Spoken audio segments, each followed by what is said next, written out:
nous recevons entre 500 et 700 000 tonnes de canne par an. Ça dépend de ce que la nature aura réussi à produire et également de ce que la météo nous aura permis de récolter.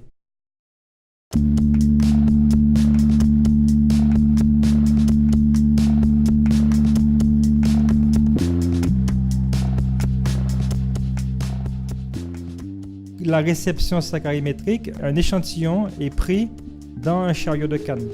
En fait, c'est un échantillon composite parce qu'il y a 2 coups de sonde, c'est-à-dire que la sonde pénètre en 2 endroits pris au hasard dans le chargement et ils sont mélangés et ça constitue un échantillon pour chaque chariot qui livre ses cannes.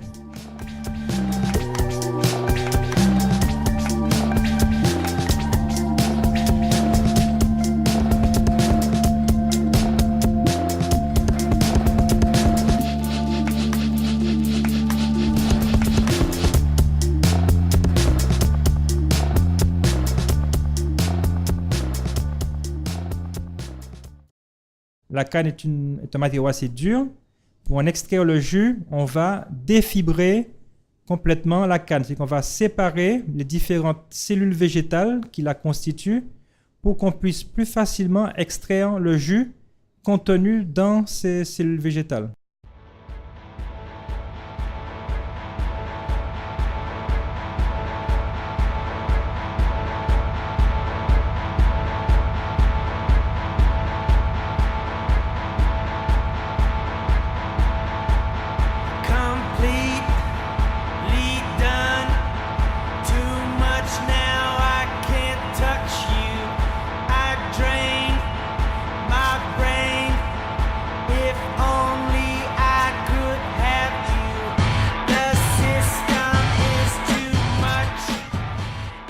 L'extraction du jus va se faire par pressage. Le jus va passer dans 5 moulins successifs. Chaque moulin est constitué de cylindres.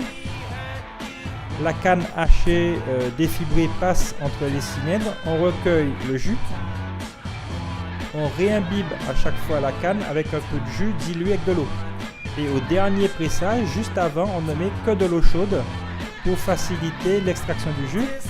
On récupère à la fin la fibre.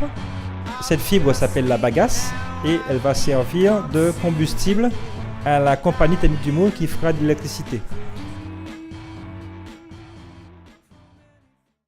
Le jus qu'on a recueilli est composé de quoi?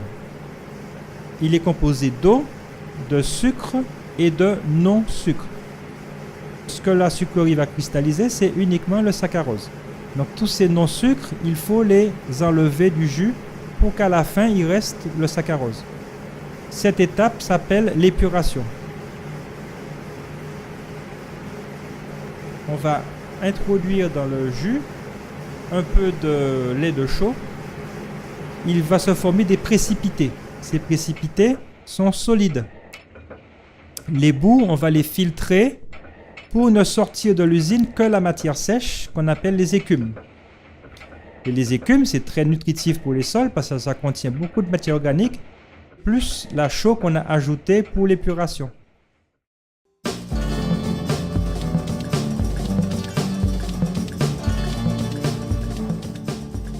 On va chauffer le jus, évaporer de l'eau, concentrer le jus en sirop.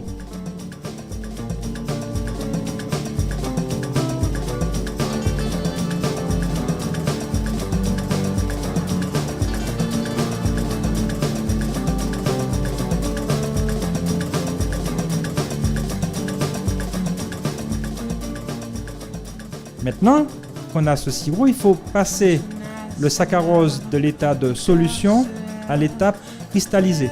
Ça se fait dans des appareils à cuire. On va continuer à chauffer le sirop, introduire de tout petits cristaux de sucre qu'on a préparés et une fois qu'on a fini la cuite, on obtient une masse cuite composée de cristaux et d'un sirop qui lui s'est appauvri.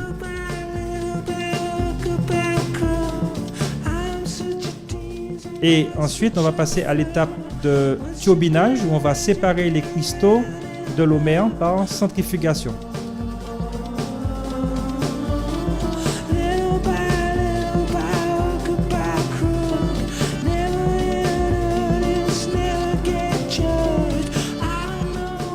Les cristaux recueillis, ils sont humides, on va les sécher, c'est l'étape de séchage.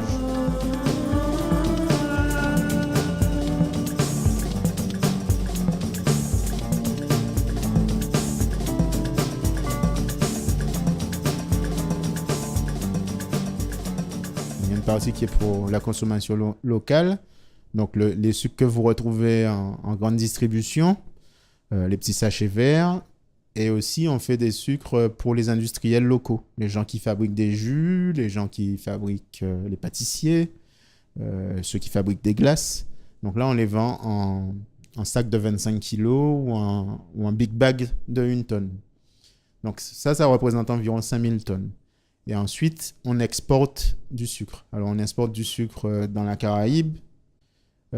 Après, la grosse partie qu'on exporte, c'est les sucres destinés au raffinage pour faire du sucre blanc de canne.